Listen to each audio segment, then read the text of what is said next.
നേതാവുമായി കൂടിക്കാഴ്ച നടത്തിയെന്ന് സമ്മതിച്ച ADGP MR Ajith Kumar സ്വകാര്യ സന്ദർശനമെന്ന് മുഖ്യമന്ത്രിയുടെ ഓഫീസിൽ മുന്നിൽ വിശദീകരണം നൽകി. സഹപാഠിയുടെ ക്ഷണപ്രകാരം കൂടെ പോയി RSS നേതാവിന്റെ കാറിലായിരുന്നു യാത്രയെന്ന സ്പെഷ്യൽ ബ്രാഞ്ച് റിപ്പോർട്ട്. ആരോപണങ്ങളിൽ PV അൻവറിന്റെ മൊഴിയെടുക്കാൻ പ്രത്യേക അന്വേഷണ സംഘം മലപ്പുറത്തെത്തുന്നത് തൃശൂർ റേഞ്ച് DIG തോംസൺ ജോസ്.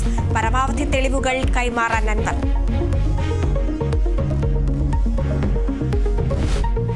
പോലീസുകാർക്കെതിരായ പീഡനാരോപണത്തിൽ നിയമ നടപടി തുടങ്ങി. മലപ്പുറം SP-ക്ക് പരാതി നൽകി Tanur DYSP VB Benny.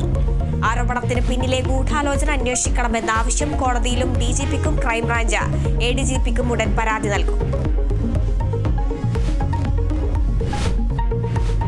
Cinema നയത്തിന്റെ കരട് രൂപീകരിക്കാൻ കൊച്ചിയിൽ ഇന്ന് ആദ്യ യോഗം. ഷാജി N കരുണിന്റെ അധ്യക്ഷതയിൽ ചേർന്ന യോഗത്തിൽ നിർമ്മാതാക്കളുടെയും വിതരണക്കാരുടെയും പ്രതിനിധികൾ പങ്കെടുക്കും. ഫെഫ്ക അടക്കമുള്ള മറ്റ് സംഘടനകൾ വരും ദിവസങ്ങളിൽ യോഗം ചേരും.